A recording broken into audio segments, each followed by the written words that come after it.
Hey, we got another monitor to work on. This is a brand that I would imagine most of you have never heard of before. Barco Communications. This is a Barco GD-33 professional monitor, high resolution. It has a peculiar issue which I will need to turn the lights off for. So let's go ahead and turn it on and turn off the lights.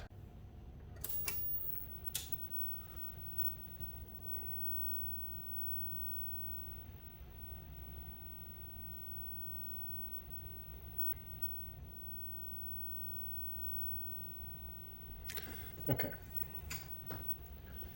So right now we are looking at the same test pattern that we were looking at previously with that Commodore monitor, right? And everything looks blue, as I'm sure you can tell. And if I turn the brightness up, it just gets more blue. But the blueness isn't the only issue. You'll also notice that blue is trailing off horizontally on everything.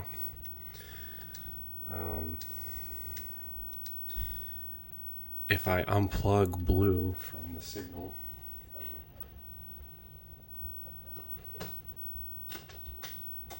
like that, you'll notice that the image cleans up quite a bit, but not completely. If I turn the brightness up, you can see that it still traces out horizontally. If I limit us to a single color, red, you can still see, very albeit faintly, the same issue happening on all the colors. It's way more apparent on blue though than it is on the other colors.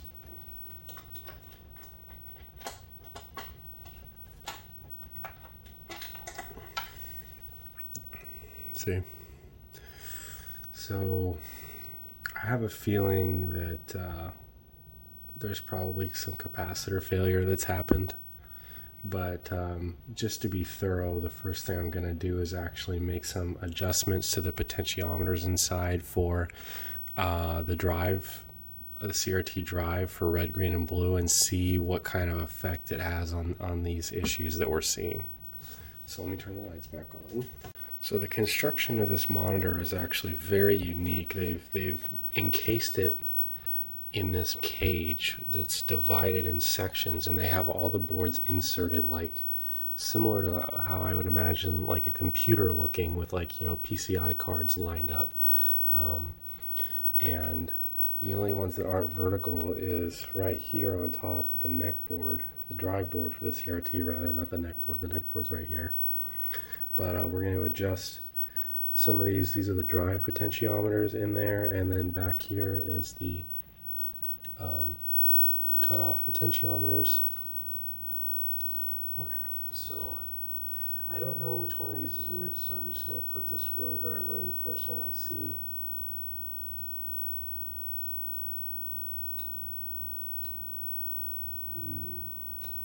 Looks like I need a smaller head on the screwdriver, so that's good. It's not often that I run into that problem.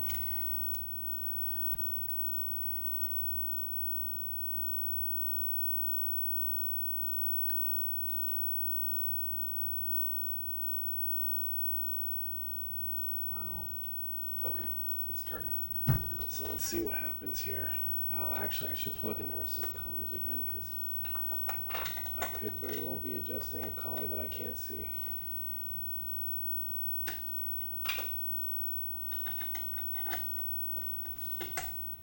Okay.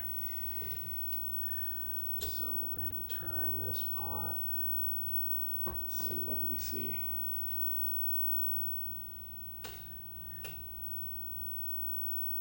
Okay, I definitely see white is getting darker, but it really is not affecting a specific color, so that's a little confusing. Let me bring up color bars here so we can see the main colors.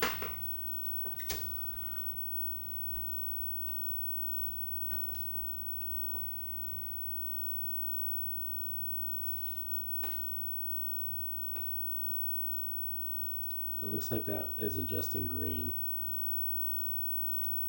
drive. I don't know if it's showing up on the camera, but green is clearly getting much brighter while the other colors are kind of remaining the same. So let's move on to the next one. I'm hoping this is blue. Nope, it's red.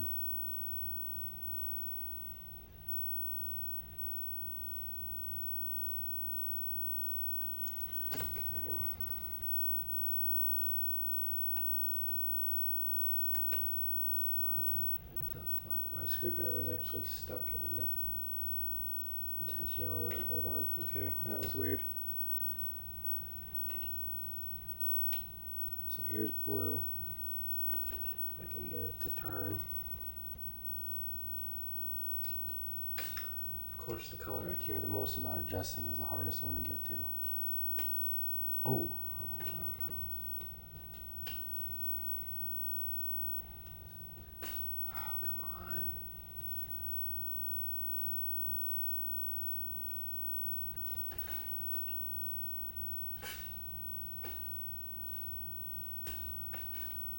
This is very hard to access. Let me try my smallest flathead, which is literally barely, it looks like small enough to adjust eyeglasses. Just to see if I can get it in there at the right angle. Okay, there we go. So that is not really having much of an effect. Let's try playing with the cutoffs.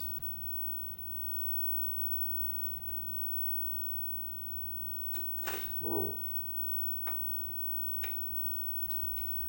What is going on here? Oh, these are Phillips head cutoffs. What the hell? They're playing games with me here. Changing the heads on their potentiometers on the same board. Whoa, that potentiometer is very sensitive.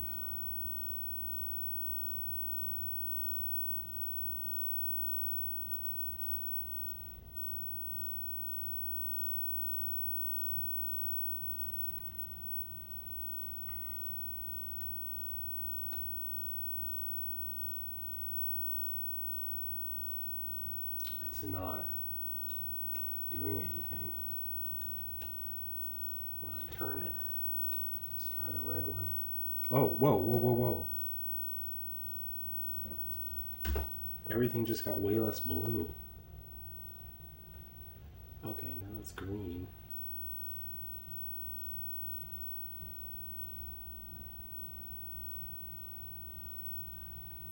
Okay, that might just be because I'm turning the signal so low.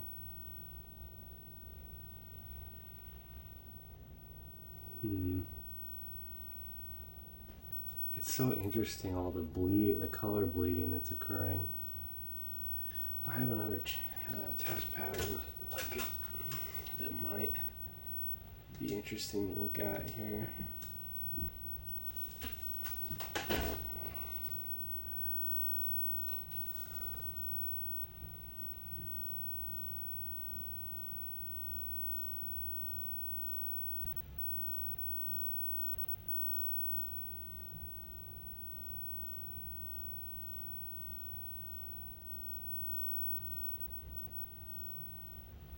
So it seems like there's an issue with the blue cutoff, and that potentiometer is not working when I turn it, and when I touch it with the screwdriver, it's going crazy. Which, when I show you what this potentiometer looks like on the camera, you're gonna think like, wow, I've never even seen one that old. It's a very old monitor for how advanced it is. Ahead of its time, if you ask me. Yeah, this potentiometer is just shot.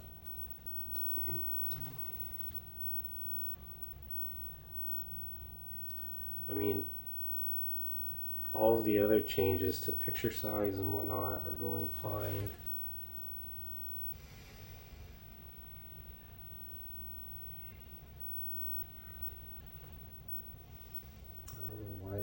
one potentiometer in particular just doesn't want to work. I wonder what would happen if I adjusted the flyback.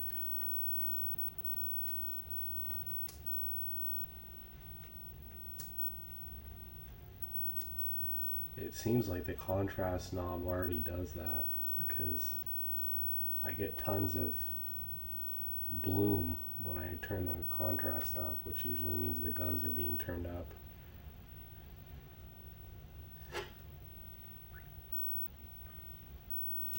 This is interesting when you can tell that blue is overloaded here on an electrical level, because when I turn contrast all the way down, you can see green's the first color to go, so that's the weakest color. Red's the second color to go, so that's the second weakest color, and then all the way at 0, when you can't see red or green, blue is still here. And this is part of the blue. This is the blue shade of the white color bar showing up. See? So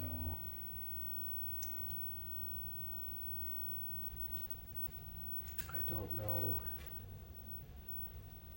where the flyback power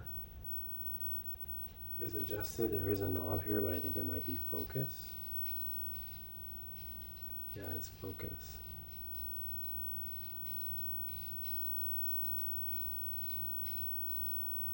Oh, there's another knob in here that's mixed in with a bunch of circuitry, so I'm gonna put on my gloves and turn it and see what happens here. Oh, okay, that's phase. It looks like a phase adjustment for vertical. Well, so far all we have to go off of is that the blue cutoff potentiometer is totally shot.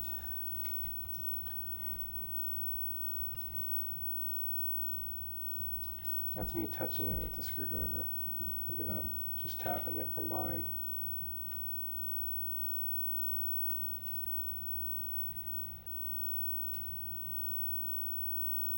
Oh, and tapping it from behind made it work again. Look at that.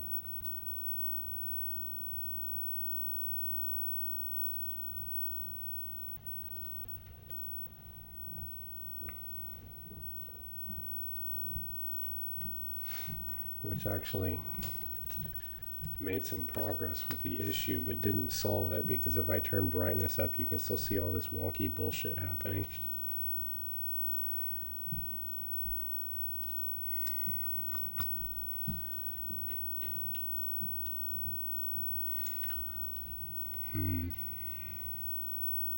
Whoa.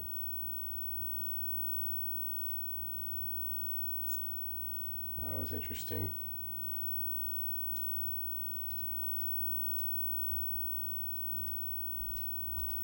One thing I'm noticing that's very concerning is on a solid color screen, such as this one, the color intensity is not consistent across the screen. It goes from left to right, it gets brighter to darker. This is supposed to be a pure white screen. This is a pure red screen. It's brightest over here, it's darkest over here. Pure green, same thing. Pure blue, same thing.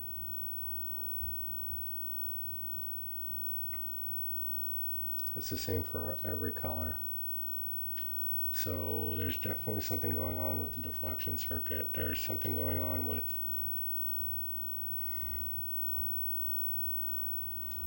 almost seems like the signal being I don't want to say yet, because I really don't have any more to go off of yet with this. Whoa. So this is this is a white scrolling grid. And if you remember my last video on the Commodore, you saw this pattern. It was solid white all the way across. Look how the white, by the time it reaches the middle of the screen, is just missing horizontally. But vertically, it's very consistently there all the way. So there's definitely some horizontal line tracing issues going on here. So maybe looking at the horizontal deflection circuit would clue me in as far as what's going on there. It's very clearly just purely a horizontal issue, because if I display a signal of horizontal stripes, they fade off from left to right. But if I display a alternating pattern of vertical and horizontal dots, horizontally they get darker and darker, but vertically they're all still there.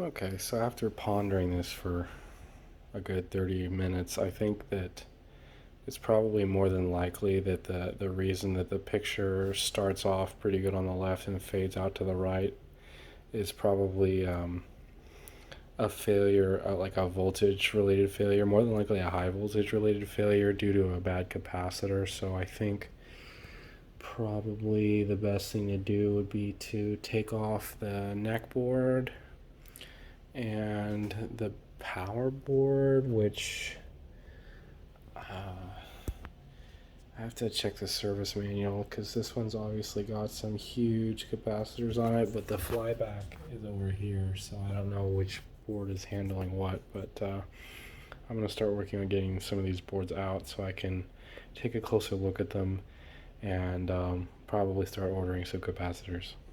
So I'm in the process of getting the neck board out, and I wanted to pause and show you something that I was quite surprised to see, although I was correct in my initial observation that this sure reminded me of a computer. Take a look at this. I just pulled out part of the RGB drive circuit, and it was very stiff to pull out, and when I flip it over it's literally a cartridge design.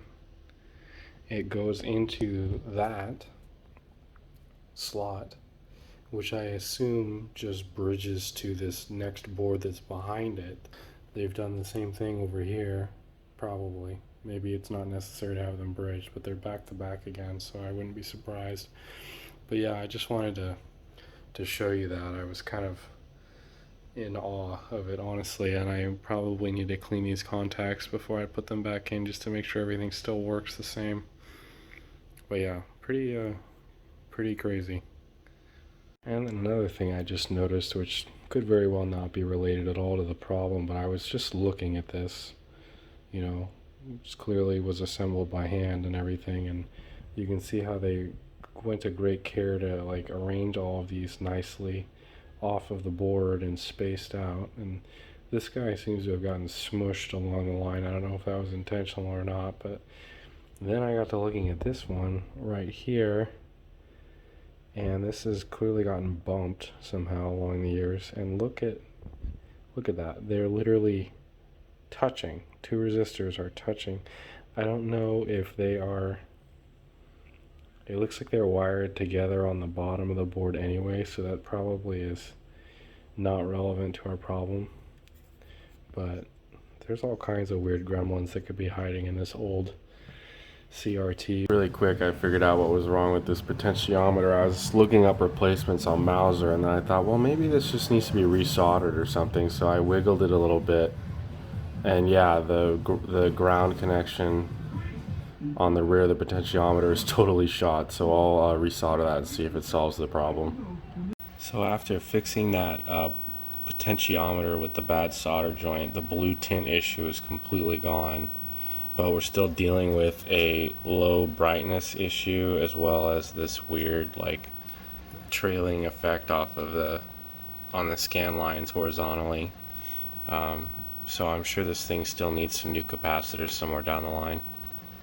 Alright, so it's been a week since that last video I did on the Barco, and caps are here, finally. Big bag of capacitors. So we're going to get to disassembling the boards out of the Barco that we're going to be recapping, and really hope and pray that that fixes the problem.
This monitor is finally fixed, and the last problem of them all was actually frustratingly simple. I did not,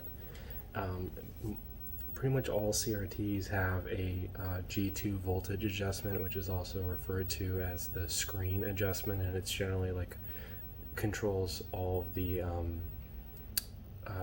drive levels at once. It adjusts the RGB drive levels to make the picture brighter or dimmer. And the reason the picture was so dim when the signals were unterminated was because the G2 had to be raised, which I already thought that G2 needed to be raised like a while ago when I originally saw the screen was dark, but I couldn't find a G2 adjustment anywhere in this monitor to save my life. I looked, normally it's on the flyback or on the power supply or on the, it's like normally like a big ass knob, and this monitor had several large knobs everywhere. But this turned out to be on the neck board, and it was a low profile potentiometer with no knob on it. It's only a screw only adjustment, and so that's how I ended up missing it entirely and didn't know it was there. So that's really frustrating. But now the monitor looks great with the brightness right in the middle. If I turn the brightness up, it looks like that. Turn the brightness down, it looks like that. So right in the middle is the sweet spot. And then I can, also the contrast is working great as well. So we just put both of those in the middle. And if we pull up our test patterns, you'll notice that everything is looking pretty good. I could actually probably turn all the cutoffs down a little bit. Let me do that right now.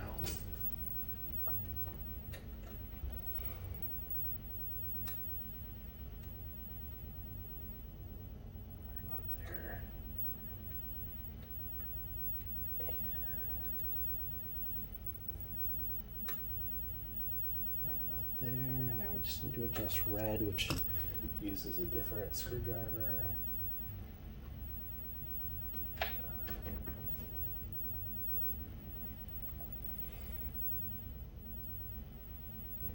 Right about there is looking good to me. Perfect. Yeah, so this thing is looking great.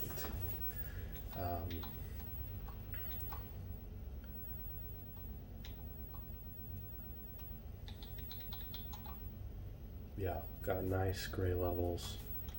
I mean, man, you can't really ask for much more than this. So let's actually go into a game here.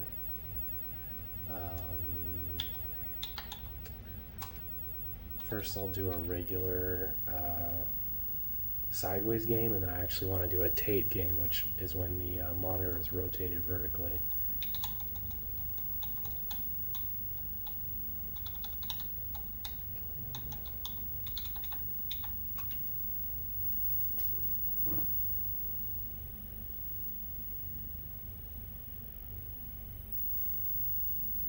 Let me adjust the frame rate on the video. I'm going to pause it so I can change the frame rate. Actually, I don't have to. 160. Oh, I can't get it any closer than... This game runs at a weird frame or a refresh rate, but that's okay. So yeah, this is looking fantastic.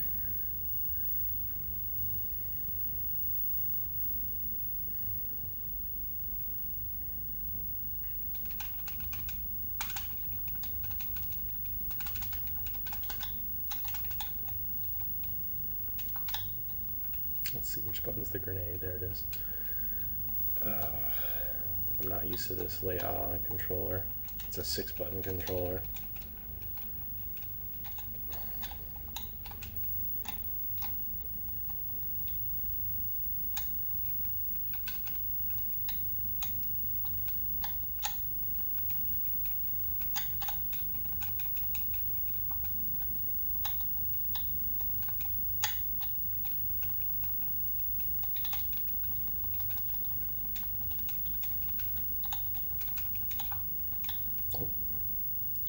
Almost forgot to put the letter.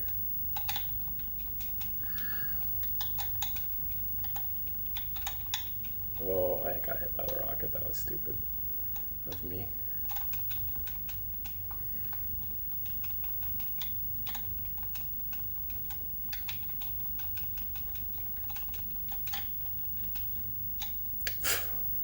All right, let's switch. Let's switch to a Tate game. So which console can I use for that? I think if I go up to the top of this list and go to arcade. Sorry, this isn't my mister, so I always forget where everything is, but okay, here we go.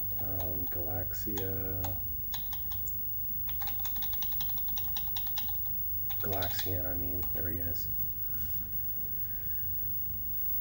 Alright, so you notice this actually requires a screen rotation, so let me go ahead and rotate this puppy.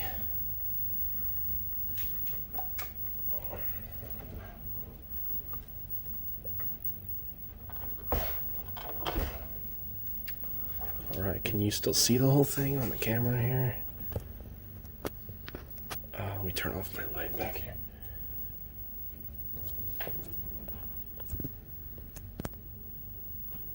There you go. Okay, cool. So yeah, that is the owner of this monitor. That was his main interest, was to play Tate games with it because it's such an easy monitor to set on its side, and it kind of looks like a Vectrex. It's pretty cool.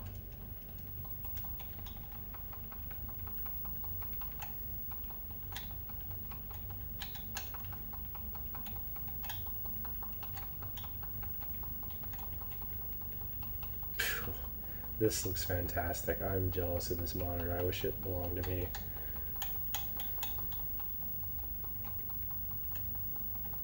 But I'm happy to at least have been able to play a part in its life and have fixed it. And also to have gotten to play with it for a little while at least.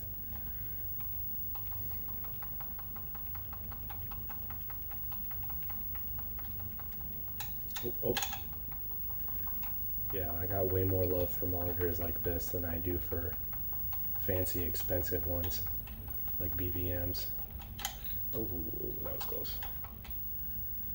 This has way more character, and the picture just looks fantastically nostalgic to me. Looks like an arcade monitor. And that orange, amber, glowing power light in the corner is just so 80s. It's great. It reminds me of like an old computer terminal.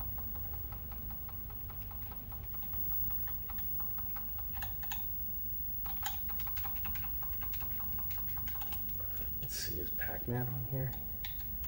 Oh boy. Why is this menu still sideways? Let's see. I don't know a lot of games that are vertical arcade games. Looks like Pac-Man doesn't work. It's not booting.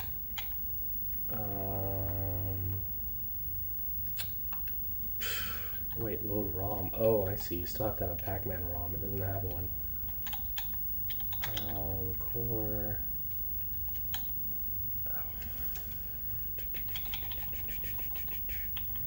I wish I knew. I think Mappy is a vertical game. Yeah.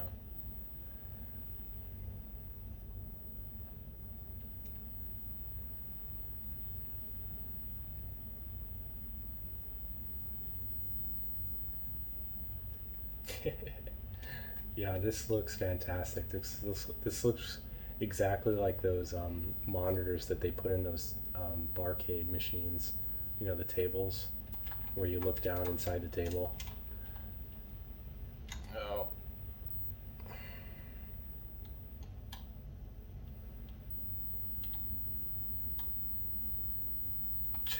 Oh, I was on the wrong side of the door.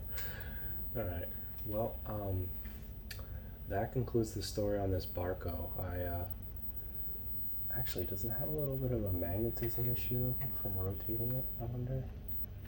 Let me look at that. Let me look at that on the test suite really quick before we wrap this up.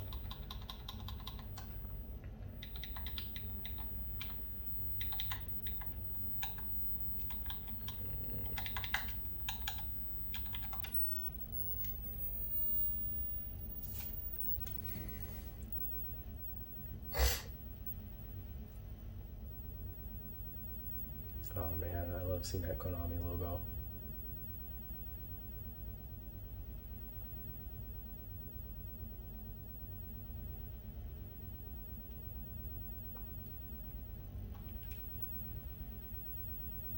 those colors look fantastic. There is some discoloration in the corner though, for sure. I'm just wondering if that was there before and I just didn't notice it, or if it came up because I rotated the monitor.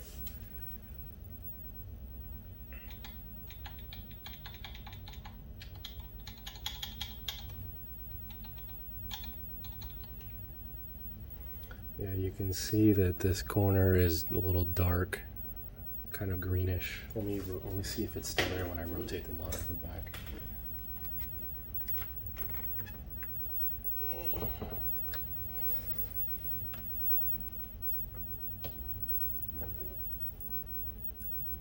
Yeah, a little bit. It's still a little dark. Let's see if we can clear that up.